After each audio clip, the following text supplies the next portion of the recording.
Қарағанды облысында ірі көлемдегі қарасора алқабы анықталды деп хабарлайды полиция KZ. Абай ауданында қарасора 2025 жедел алдын алу іс-шарасы аясында есірткі тектес өсімдіктерді өсіру және сақтаумен айналысқан жергілікті тұрғын ұсталды.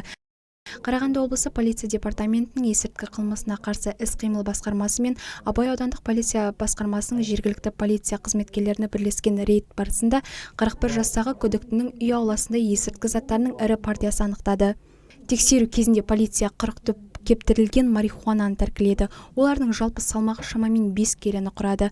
Бұған қоса сатуға дайындалған тағы 5 келін кептірілген марихуана табылды. Сонымен қатар ауладан 68 түп өсірілген қарасора плантациясы анықталды. Аталған дерек бойынша аса ірі көлемде есірткі заттарын заңсыз өсіру және сақтау фактісі бойынша қылмыстық іс қозғалды.